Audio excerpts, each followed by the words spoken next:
CIH, we can trace our roots as a profession directly back to 1916, when the first professional body for housing, the Association of Women Housing Workers, which included many colleagues of Octavia Hill, was founded.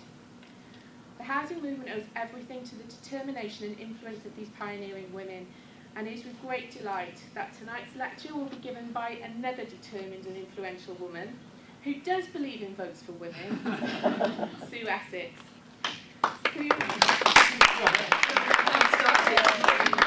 Sue is a qualified planner and was the first woman leader of Cardiff City Council. She was elected to the new Welsh Assembly in 1999 as the AM for Cardiff North and was the Minister for Environment, Planning and Transport in the first Assembly, and then Minister for Finance, Local Government and Public Services in the second.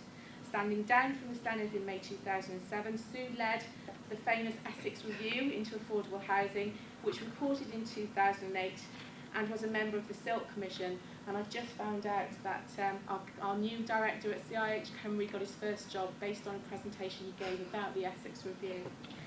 Please join me in welcoming Sue for the inaugural CIH Cymru Centenary lecture.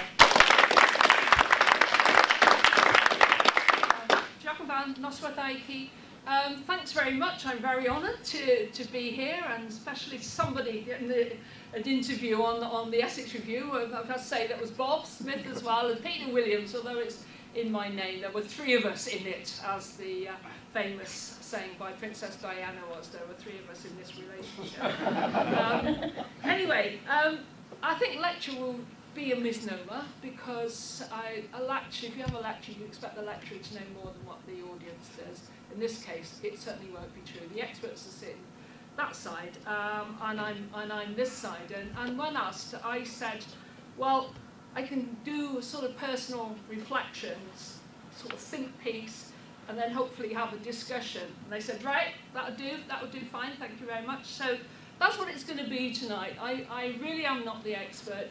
You know a lot more than me. I haven't kept up to date, but it is going to be a sort of personal thoughts at this particular really important time, I think, for housing. And of course, you know, I've lived through so many housing crises in my life, but I do think things are coming to a pretty difficult head, really. So what I wanted to do was to give us personal thoughts. I'm going to look back a bit, if you don't mind, because I think perspective in time is crucial. And then I want to end with about where we go forward now. I thought I'd call it, and I remember I was talking to Julie, it's because I must have just heard the John Lennon and Yoko Ono thing, give peace a chance, and I just thought, all I'm saying is give housing a chance. So that's really what I wanted, the key message, give housing a chance, because it hasn't had a chance. It certainly hasn't had a chance all my lifetime. And really, the main point to start with is saying just how crucial housing is. And I looked up the human rights, the United Nations Declaration of Human Rights, I think sometime in the late 40s. And it says this about housing, because it is sometimes not seen as important as others. And it says, housing is a basic human right as expressed in Article 11 of the UN Declaration of Human Rights. And the words are interesting. It's the right to live somewhere in security, peace and dignity. It requires adequate privacy, space, security, lighting and ventilation, basic infrastructure and adequate location, with regard to work and basic facilities, all at a reasonable cost. Parties must ensure security of tenure and that access is free of discrimination and progressively work to eliminate homelessness. Well, that was in the end of the 40s there. This was a global declaration for all sorts of groups, all sorts of things. But actually, it's really pertinent to us today, isn't it, here in the UK. And it emphasises those things that are so important. Security, looking at the current situation, particularly how it affects some young children in certain places, peace and dignity. It talks about infrastructure support, and it talks about adequate location. And it talks progressively work to eliminate homelessness. So I think that's a good starting point, a good cornerstone for us to think, that along with education and all sorts of freedoms, at that stage they realised how important housing was. And I don't just want to look at it, although I won't look at it from today from a Welsh perspective, but we are inevitably affected by what's happening in England, as insane as it may seem at times, but both for what government does and what society is doing. And we also, I think, inevitably are influenced by the international situation. When you see the refugee crisis, you see how important housing is, there but for the grace of God. And the one thing that always sticks in my mind is, and it's particularly true when you see the Israelis going in and after another horrible bout of fighting, the going in and the destruction of the Palestinian houses. That shows you how important housing is. The Israeli army wouldn't be doing that if they didn't think that housing destruction in front of the parents, in front of the children, was not going to have that effect. It shows you, as a weapon of war, it still unfortunately knows what lack of housing does to people. So where does that take us now? And I think one of the things that's been missing for a good number of years is that responsibility of housing should be a core responsibility of governments. It is, I've termed it as that good, affordable housing to meet people's needs is the core of our existence and well-being. And it is the responsibility of governments to ensure that people have access to homes to meet their needs. And I don't think, if you ask most politicians, I think they talk about health, they talk about education. They might even talk about safety and the police. But I think for many, many years, that issue around housing has been missing. And it's not just about housing. As Barbara Castle famously says, it's not just about bricks and mortars. It is about place. It is about communities. So all those things come together. And I think that we must keep that at the forefront. It was there in your campaign. We must keep that at the forefront coming up to the elections. It is the responsibility of governments to see that its people are adequately housed. It's not a job of the private sector, it's not a job of the rented sector, it's not a job of anything else. It is at the core of what government should be doing. So let's look backwards and see what's happened. Why have we had this change? And of course, post-1945, as Ken Loach said, 1945 and all that, post-1945, housing was fundamentally part of that post-war government. It was there with the Education Act, the National Health Act, Access to Countryside Act. It was there in the Local Government Act. Housing and the need for housing was overwhelming. Destruction of many housings by bomb, formation of new families where soldiers came back from war. And so there was the fundamental assumption that housing was going to be at the core of society, but not that it was just going to be at the core of society. It was going to be a real basic responsibility of government to see that it happened. Central government and local government were the vehicles for which so much of this housing was happened. So it was actually very much a tenure that it was responsibility to move forward, but it should be the supply line of the state. The state had to be involved in dealing with this. And it was also about place. It was also about creating communities, not just the bricks and mortars, but the communities too. So that post-1945 era was important in establishing. When I looked at the figures, you saw this massive amount of public sector housing, absolutely fundamental because people were living in battered ruins of places, people were desperate. But then you had that 50s period, and there was a slight tail off at the end of that. And many of you in this room, if not all of you in this room, are aware that this was the 50th anniversary of Cathy Come Home, the groundbreaking piece of work done by Ken Loach and Tony Garnett, 1966, November 1966.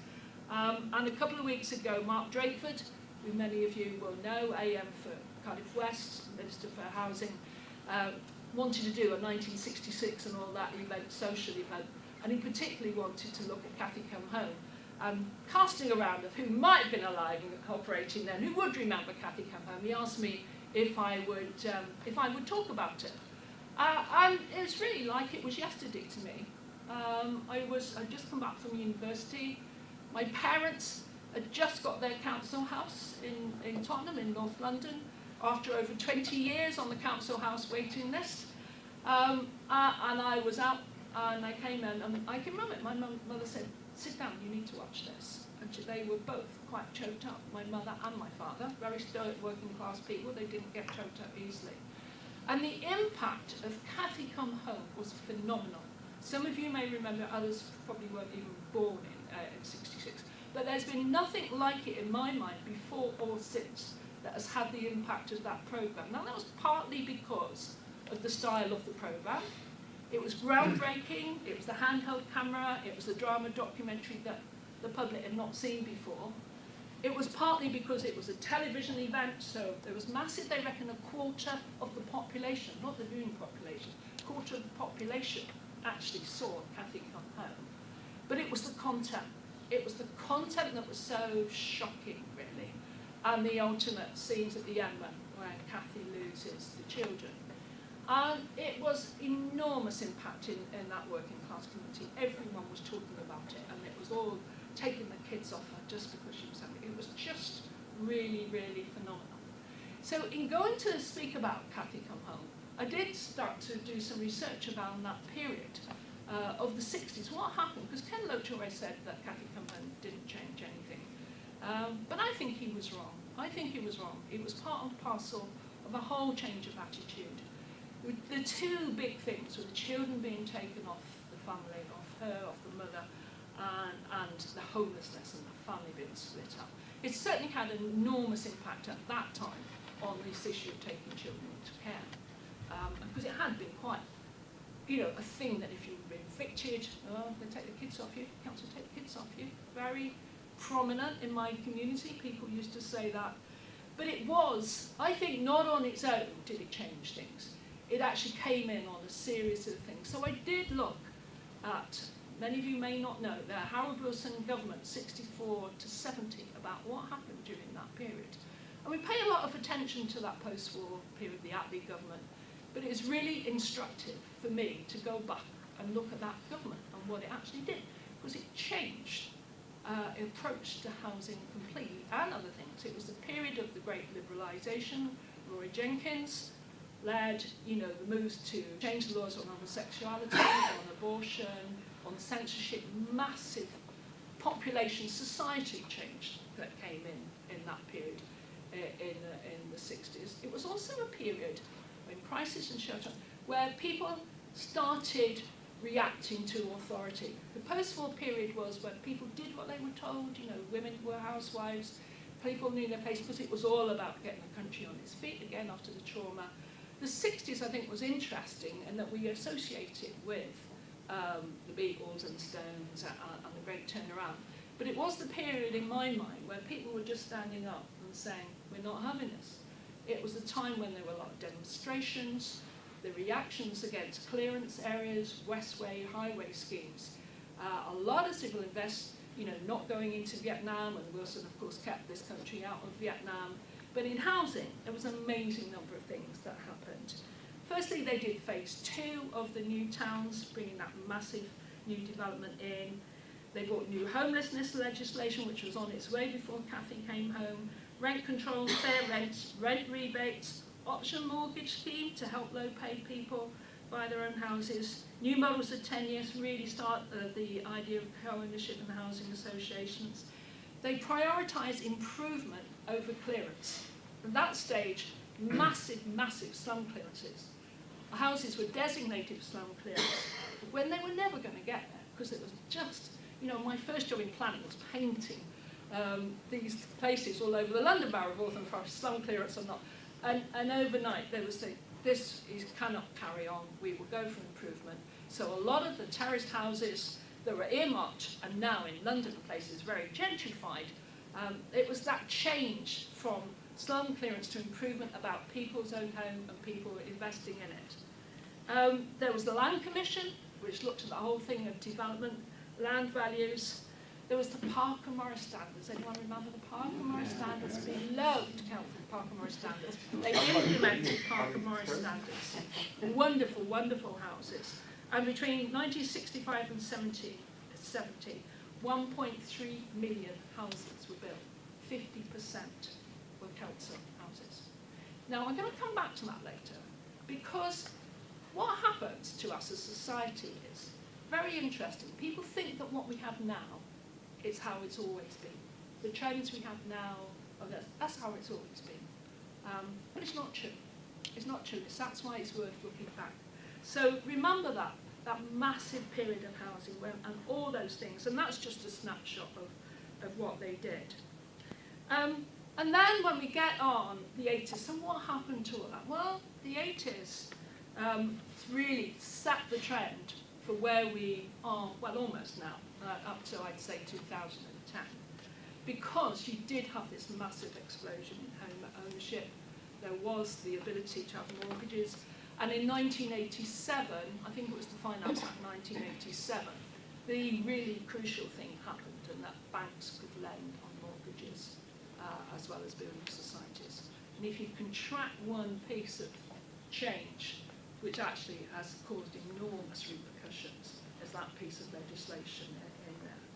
So we had this rise in home ownership. We had a rise in the volume of house builders. They were there before then. Mrs. Thatcher was enamoured of Laurie Barrett. I think she went up in his helicopter. She led these blokes that would do these dramatic things. So you had this big rise in the volume house builders. You had the right to buy, which again, it wasn't big in numbers, but what that did to the way that society saw itself and the repercussions of that was enormous. The right to buy for council houses and the start of the big fall in council house building. The fall as well in private rented and the slight rise in housing association, relatively small, stayed relatively small in the rest of Britain. And if you look, and I got a nice chart that I found, too late to put up on the screen, of the dramatic change that happened to where house building came. It was in that 1980s. Up to then, we had had massive house building, private sector and council house building, state house building. And it's been since then, that removal, really, of council house building has actually mirrored has equalled the flatlining of housing construction. And so it was that period that sort of set where we are now. And the beginning, real beginning, with the banks getting involved as housing as a source of investment. Housing and house prices going up equaled asset value on the banks and insurance companies' balance chart. So that beginning of what we kind of accept now as perhaps the norm came relatively recently. And the new economic foundation, if ever you read that, they call it the financialisation of land and property. That intrinsic kind of marriage there between investment and land and property. And that norm, I think, was really quite carried on through the Blair and Brown years. There was that acceptance. When I'm a Labour Party member, I found this really difficult, really, the acceptance that rising house prices are a good thing. They absolutely rocketed up. They didn't just go up like that, they rocketed up in those years. A great deal of scepticism from central government on the role of local authorities, which I think it was an awful shame. There's good and bad in local authorities, we know that, but local authorities have been at the cutting edge of delivering, certainly for many, many years. And so that pattern that was established in the Thatcher and Major years was largely the one that followed through. Two sort of things I think that we could add to that was this real growth in buy-to-let, which was something that Gordon Brown, as Chancellor of the Exchequer, was very keen on. So although buy-to-let had existed, it was given a big boost. And governments make a decision, don't they? Governments make a decision about how it's going to use its money to influence things and influence housing. So a lot of money was used to do that. And obviously this move away from local government with the stock transfer option, which happened faster in England and speedier, I think that'd be true to say, wouldn't it, Bob, than it happened here. In Wales it was a bit later. But that pattern in those years of that rising home ownership, that inevitability of people getting a so-called phrase foot on the ladder, that the decrease in the private rent sector, decrease in council house building, slight rise in housing association building was seen to be the way forward as society. And it was also a way forward for people not just to have a home again, but to have some capital for themselves. And I'll come back to that a bit later. And so that intertwining of housing in social aspirations, financial security, growing acceptance that we were always going to have rising house prices, and there was always going to be affordability gap. I think it was there until the banking crisis of 2008, which really, when you remember that banking crisis, the thing that tipped it off was the bank's investment in the subprime market in America. And because they were still looking to use their money to put into property, and they'd virtually exhausted the people that could reasonably pay back. So that's when they entered into that really inevitably, we're all going to end in tears. And it nearly all did end in tears for the whole world, really, economically. Now, in the Welsh Assembly at that time, I think it would be very fair to say that housing was not given the priority it should have done. Again, Keith was around and very active at that time. We worked very closely with him. But the emphasis was very much on improving the quality of council housing, which was really critical because that was the issue. But it was still this message coming down from London, not the message that I liked, but the message was that the private sector would deliver most on the housing needs. The area that I think we really did benefit from, and I would pick out from the Blount-Bray years and also was the Supporting People programme. If you want one thing that they actually did, which I would say, hooray, they did that, was starting to put money into housing for vulnerable people, and that was a massive plus for somewhere like Wales.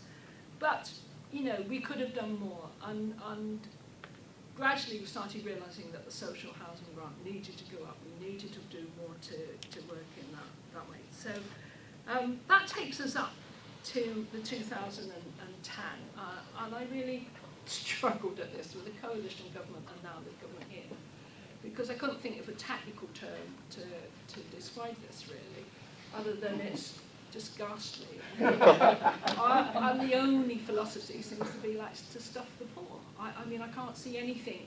You're either, if you're poor, and poor would define lots of people these days, you're not able to enter the housing market in many parts of Britain, you're just really left behind. Now, that's not very helpful to you, and I appreciate this technical audience is going to have other ways of describing it, but you cannot read a quality newspaper these days without every other day there'll be another horror story, and you just don't think, how bad is this going to get? And it is bad, because the first England-only legislation on housing planning actually is a killer. It's redefinition of affordable, it's the right to buy for housing, all these things that you know much better than me. And you just cannot, when you go to London and you see what's happening in London, there's a massive amount of empty housing and things, you just think, well, how is this place going to survive? Because nobody working on the tubes, nobody working in the shops, nobody probably teaching in the schools, in the hospitals, could afford to live there. And it is the politics of the madhouse, isn't it? That you actually define society, you split society through housing in such a way that inevitability, this is all going to end in tears as well. So it's really difficult to see over the next 4 years left of this government, is it? How bad this is going to come and how that. But I don't know. I'd be interested in discussion if people can see that in a different form for me. But at the moment, I'm not seeing any glimmers. And it's kind of when you look at the figures on house building, you see how low that is. And there was an estimation there was something like 2,000 years. You would have. As long as we've had Stonehenge to actually, on this rate of house building, to actually meet need, there doesn't seem much glimmers out there. But we have got glimmers here in Wales, and I think to its credit, the Welsh Assembly has tried to do things differently. Not easy when you haven't got control over the financial levers. Barnett formula settlement is, having been finance minister, is not good for us. It's pretty good for Scotland, it is not good for Wales. But, you know, there have been things that I think are really important, and I think have shown the worth of devolution. So, you know, Jane Hutt as finance minister has done a really good job trying to get money into social housing. There's been, as you know, the action on homelessness. There's been some really good stuff done on empty homes. It was one of our recommendation reports, something like 7,500 empty homes have been brought back. You know, real stuff that takes a lot of grit and doing, but very important to do. And a landlord registration thing. And I think one of the most important things is about the way that the government has tried to work, and that is this big message of working together. All the sectors in the private rented sector working together to try and come up with solutions. But what about now then? What do we think is the way forward? Well, again, I've looked at the New Economic Foundation, and I'd just like to distinguish between what I call the macro scale and the micro scale. And the New Economics Foundation argues very strongly that the current approach we have is completely unsustainable. And it comes up with solutions which may sound quite drastic, but I don't think are necessarily.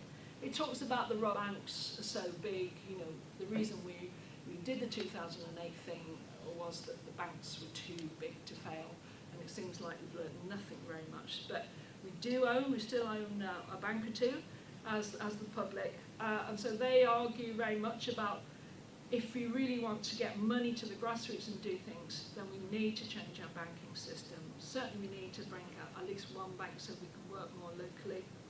We need to rethink how we value land. I saw a stat that the house land value is going up 3 times faster than the house prices, so right value of land is crucial. They argue as well that we need a new diversity in the supply chain. As I said, the big volume house builders, you know, they do their job, they do the job what they have to. But the diversity in supply and the nature of the land holding makes that it's difficult. And I've added in a couple of things about the fair rent scheme, and I think probably a tax on equity property if you're going to deal with, certainly if you're going to deal with London and the other places. Now you might think, oh, this is quite country land, you know, you can write all this in articles and things. But actually, if you look, and they've done a comparison with Germany, many of these things happen fairly automatically. Now, Germany is not an economic basket case. Germany thinks very much around public ownership of land. It has very much a system of local banks. It has its big banks as well, the Deutsche Bank, but it has small banks that actually work in communities to raise money and do things. And the other thing I think is this current regime, which I said we have a tendency as humans to think this is how it's always been, I think is a very fragile regime. Now, you don't have to be brave in Britain to think that at some stage the bank rate is going to go up. We've had this historic low for, 6 years, however long it's been there, and it will have to go up. Now, the shock of that to the housing sector and the housing industry is going to be enormous. What happens if we get a vote for Brexit and the banks have to change the way that they act? The global status isn't like it is. So I think that actually the system we've got is one that could be inherently quite fragile, quite vulnerable, with all sorts of unexpected consequences falling out of that. So if you kind of take that as one form of answer, the work that the New Economics Foundation is thinking about, well, why not start doing some of that now? Why can't we start doing some of that now? Because, you know, we got through the 2008 crisis by the skin of our teeth. And I wasn't Alistair Darling's biggest fan. He was an Iceman, and my experience of dealing with it was not the most emotional. But by God, I was pleased he was there when we had that crisis, because he, for once, refused Barclays signing up with, I think, the one that went down in America.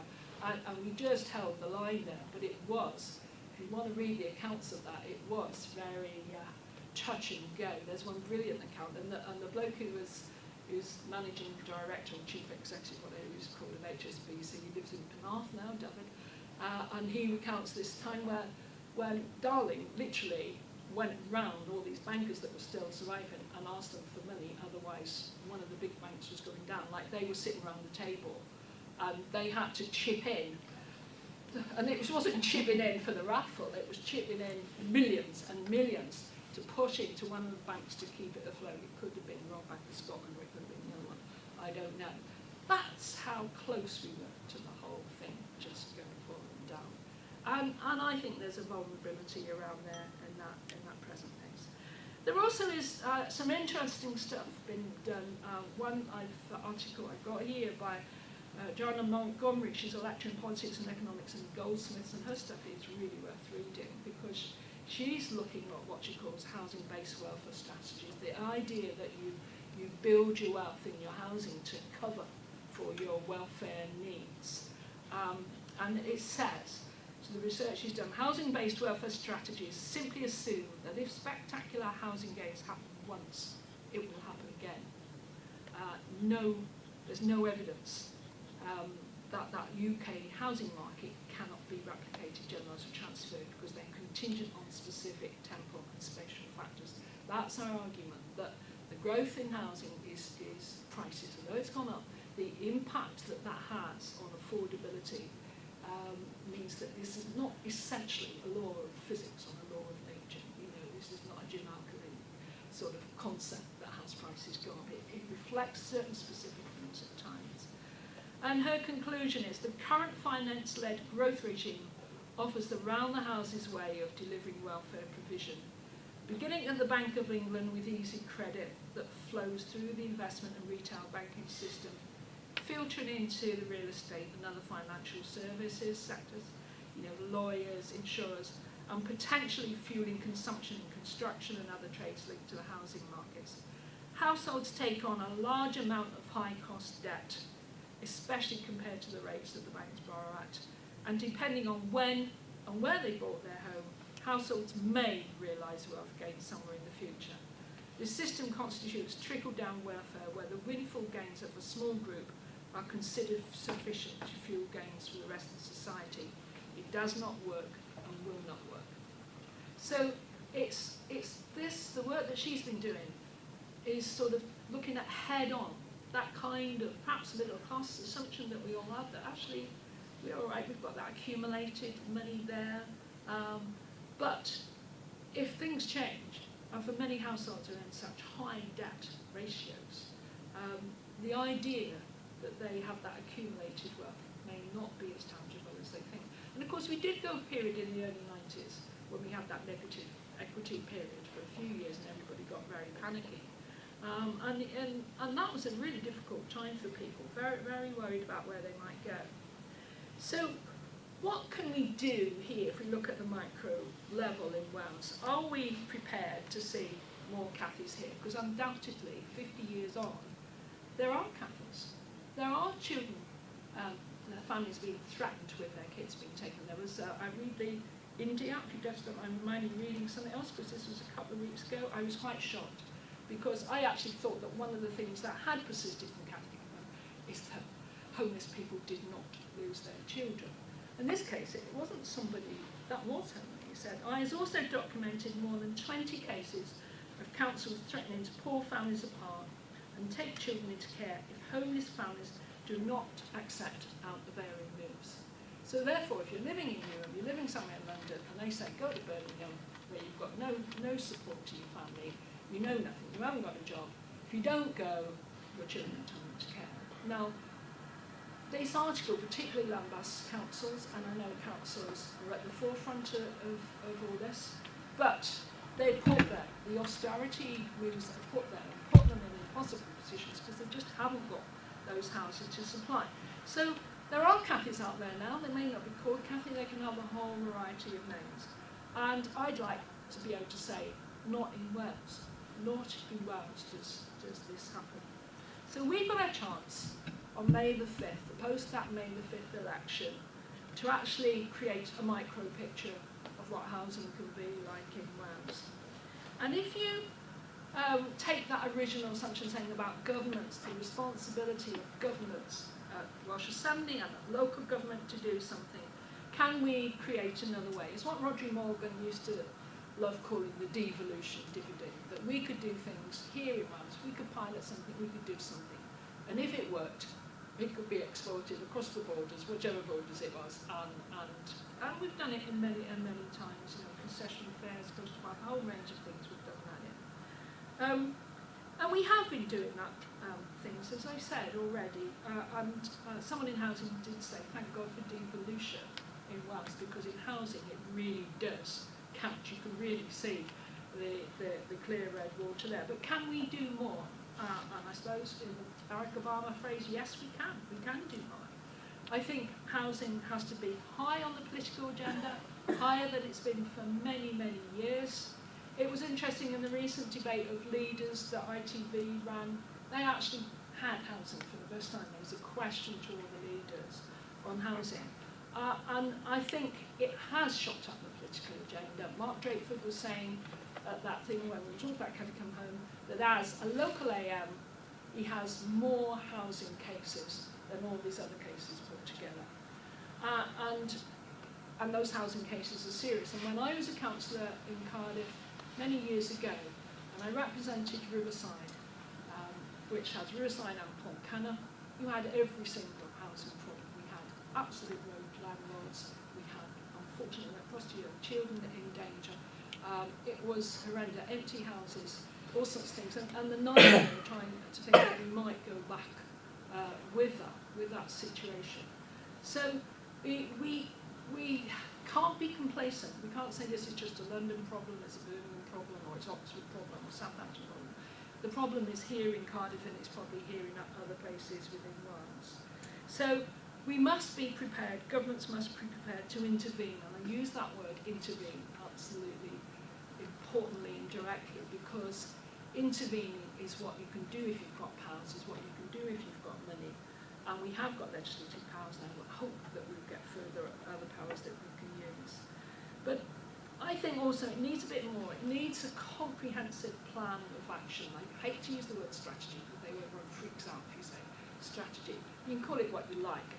But I think we need something. Lots of good initiatives all on their own. The empty homes one I've talked about, the starter homes, lots of good things have happened, but it seems to me there are good initiatives. We need to pull all that together. We need to pull that together as a political programme. And certain things that I think should be there, I'm not the expert, I'd like to hear from you. I think this thing about partnership is really crucial. I think we've underestimated the role that local government can have, and whether we have a rural organisation. Local government should be brought much more to the fore, delivering to their communities. Land, intervening in land, I think is an absolutely overwhelming policy that we need to do. I think the reluctance, I did a report to Hugh Lewis a couple of years ago which suggested that we actually did put together a land unit, working with local government, and that hasn't happened. And I think people were a bit nervous that it was going to be the land, what was it called, the land authority for Wales being brought back in, you know, and that was a no. I don't care what they call it actually, call it anything. And it is a different situation now because you don't come, but we really need to acquire land. Local government across Wales is getting rid of land, right? And one of the most useful things I ever did as a local authority was to stop a very nice land valuer from selling off every single piece of land. And I said, we need to consider those pieces of land item by item, everyone, and saying what would be the best purpose of this. Sometimes it would be selling on the open market, other times it wouldn't. It would be doing a deal with the housing associations. So intervening in land is, I think, crucial to be able to acquire, to be able to make judgments on land in a more thought out, comprehensive way. But there's other things we can do today. Hopefully we'll get more powers.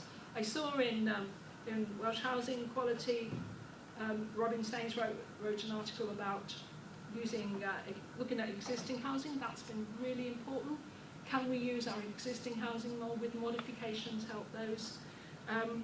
We've got the things that have been doing well, using our money to support all sorts of initiatives. But importantly, I think, what we've got to do is get more variety of the product, more durability in our product, more flexibility. We have accepted in this model of finance, land and housing, we've accepted a pretty one-size-fits-all model. We're not like that as a population. We're diverse. We're diverse in our financial ability. We're diverse in our housing needs. And somehow we've got to move in that area. I think we should do more to support small builders. A whole chunk of runners. The housing is built by small building companies. It's not built by the volume builders. And we've got to use our planning to emphasise this, and look about how we can make those communities work. At the moment, odd bits of land are going off for yet another local supermarket, and it breaks my heart because I could use those odd bits of land to get some good social, good elderly people's housing in, and quality of development. John Punter, Professor of Urban Design, does some really good stuff around what quality development means. You know, the housing when you build it, and therefore generation after generation after generation. We need to get the best, and we need to look at new models. So, in kind of pulling all this together, we have got a future generations and wellbeing legislation acting here. We're the only part of Britain and the UK to have that. Let's make sure that we have housing that actually matches those needs. Let's make sure that we don't accept the status quo. Let's take heart from what Wilson's government did in the 60s and actually put in a series of measures, series of actions that met the needs. The housing campaign that you've done has been brilliant, I think. You know, it's been so superb. My only little quibble with it was about people feel that this is not about politics, it's about personal. Well, everything is about politics, actually. And you're right that it's felt personally, like social care is felt personally. But actually, it's the job to say, this is happening all over the place. This is not just happening to you, this is happening to everybody else. So, and finally, I'd say, well, you've done this, you've come all together, and you've really got a sort of strength and togetherness about you. And my message would be, May the 5th is the election. May the 6th is the time for you to raise this really high stakes on this, because that will be the time when all the machinations go in, whether there'll be one party that takes control or not. There may be deals that. That's the time when that programme of action for the next assembly is put forward. You've got so much evidence to say, you know, it's got to be up there with jobs, with education, with health. This, you cannot take housing out and isolate. It's about people's well-being, it's about the future generations. So, thanks, that's what I've got to say, and I hope we can have some discussion with you.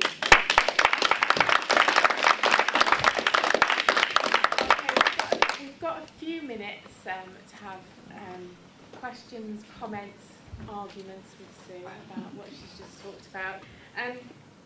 I was quite pleased with the reference to Cathy Come Home, actually, because I don't know if anyone caught Radio 4 this morning, but talking about that devolution dividend, there was a story around the new homelessness prevention duty on radio this morning, and very much looking at whether the success of what's happened with the prevention duty, which is about that partnership approach, which is about prevention, and whether that's something that England might now be looking to import. Although, of course, our prevention duty is within, you know, a much greater system stewardship approach where we have protected, supporting people budget.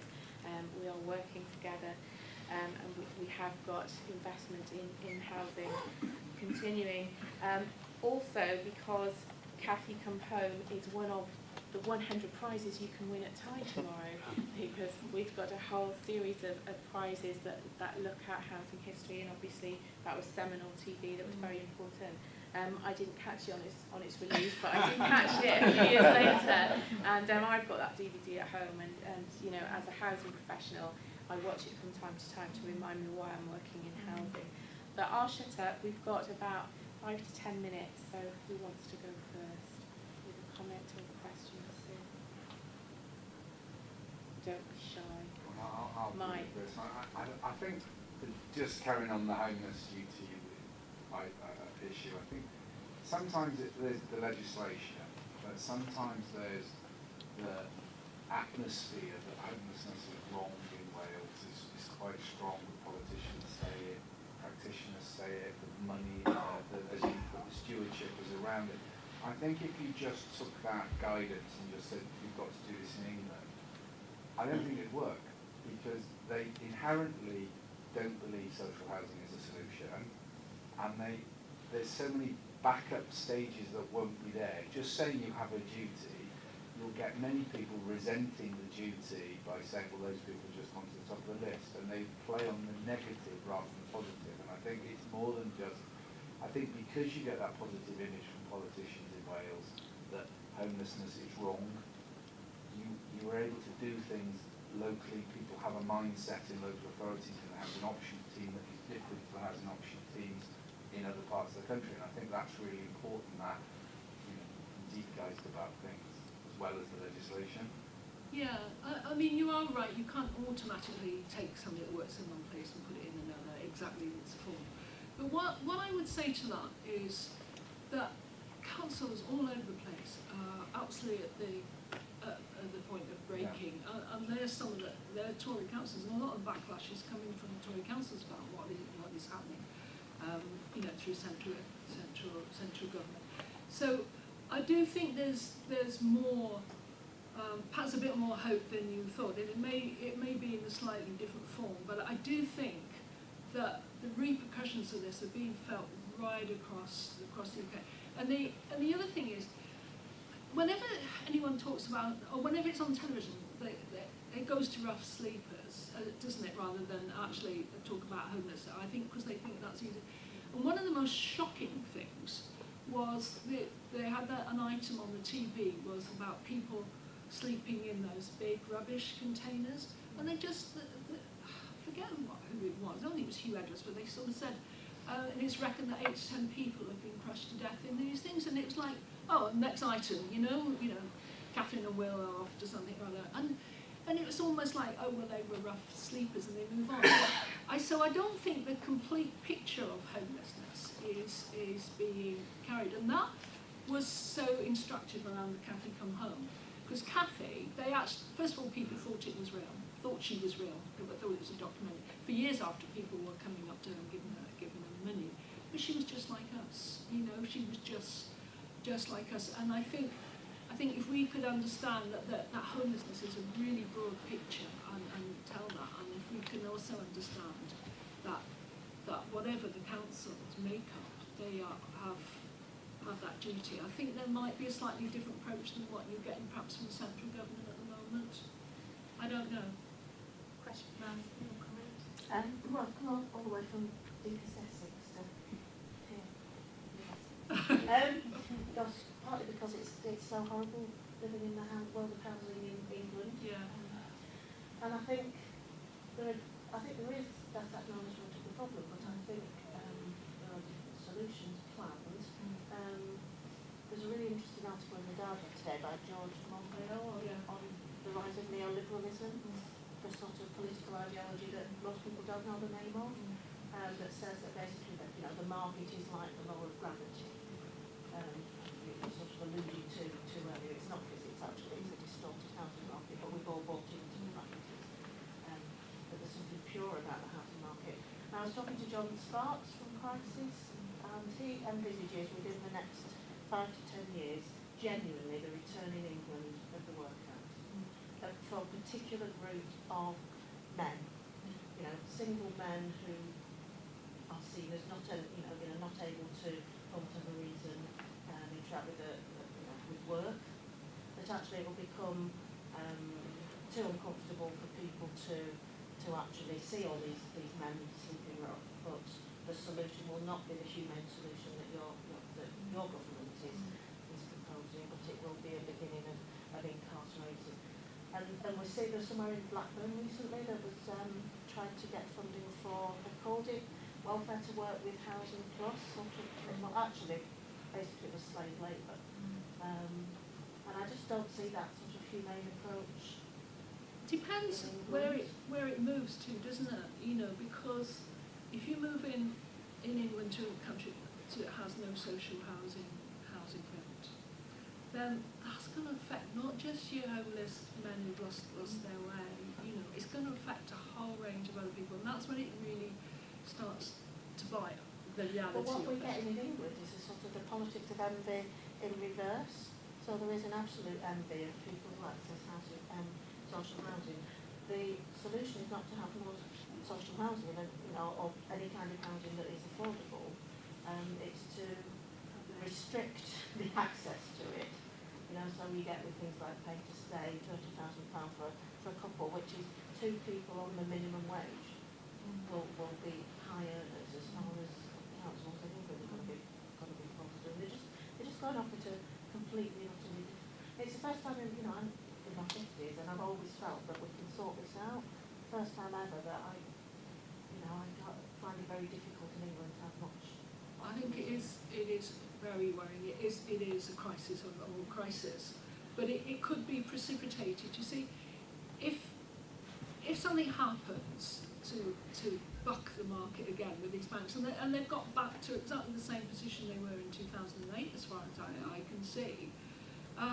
That's where the fragility of that economic situation, and that will start to affect all again. So I understand what you're saying, and I don't want to look at this through rosy glasses, because I do think that there has been a demonising of homelessness, but the kind of thing, oh actually they're just like us, and something goes wrong. I think the numbers is always numbers, isn't it? It's always volume that changes things, and when you get that there's so many people actually that are affected, are living and the great thing is, although those people haven't got a trade union on their own, they've got some really good housing organisations who are going to give them voice, and that's the one thing. Like people in social care don't really have that, and we have Roundtree, etc. Better here, but that's the important thing about giving the voice. So you're always putting the humane, the rational, the logical, and to counteract against the I'll just put them in a corner and just pretend they're not there. Because in a way, unless you actually go up with the vans and sweep up, our son lives in Brighton, and in Brighton in every shop doorway you will see and people that live in Brighton have to face that. They have to think, well, what's the solution to this? Because it's just not taking them off, and there'll be more that will come. So I do think it probably is going to be the thing in numbers, and that is housing and planning legislation is the mother of all housing and planning legislations that are actually going to be. We have time for one more at the back, Keith. Thanks. I heard what Alison said, but in a strange way, sort of remind you what Sue said earlier on as well, that there are times when you think big things are happening politically, and I think we're in one of those moments at the moment.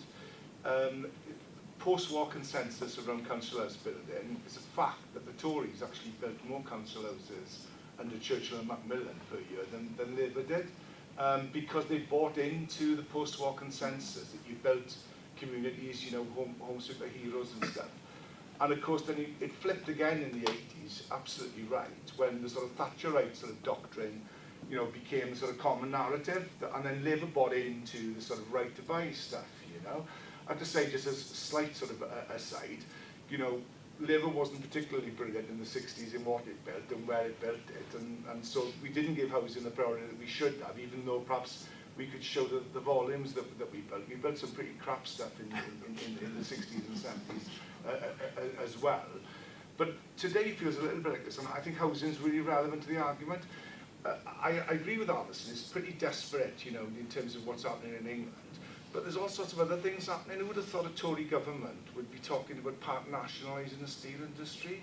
Who would have thought that Ian Duncan Smith would resign defending the poor?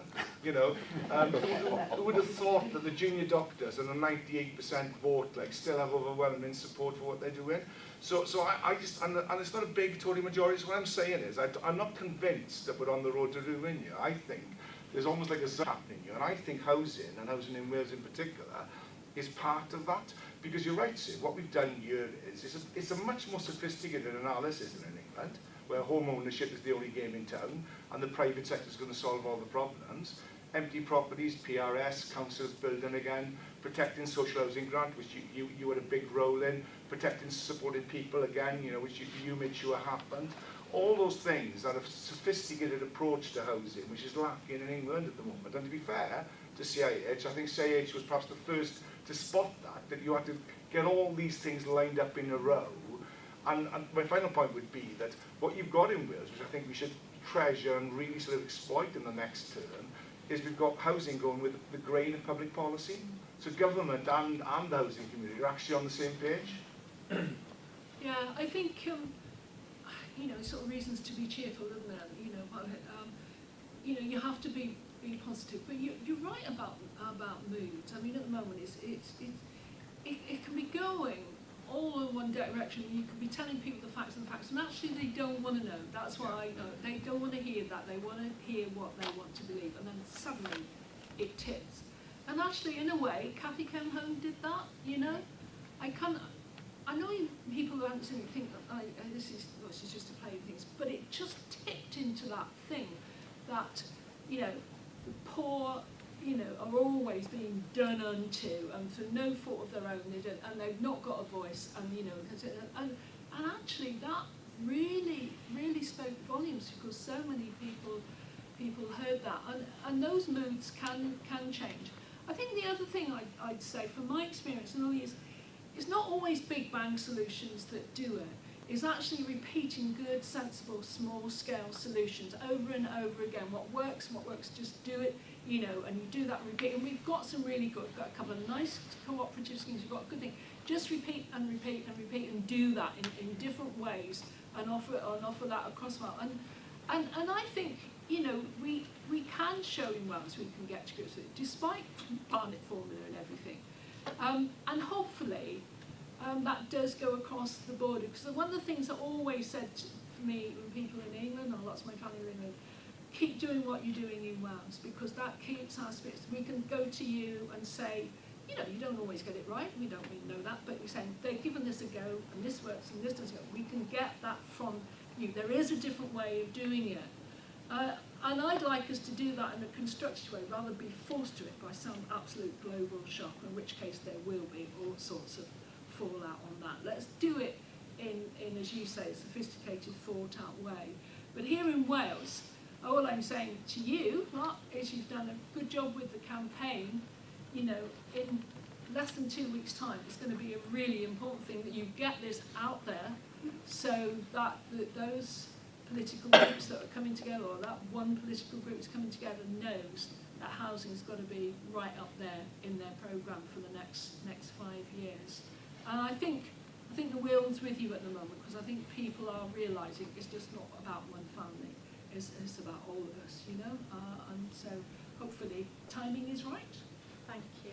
We don't have the rose-coloured glasses, but we do have the Octavia Hill coloured roses. And I've been growing these for the last 2 months. The sisters are available to win in the Thai tombola, but we thought that it was better than a bunch of flowers, so to give that's you really nice. Thank you your very Octavia much. Hill roses. My Octavia Hill. So this has been an amazing history lesson, and some great food for thought as well. So please join me in thanking Sue for her lesson.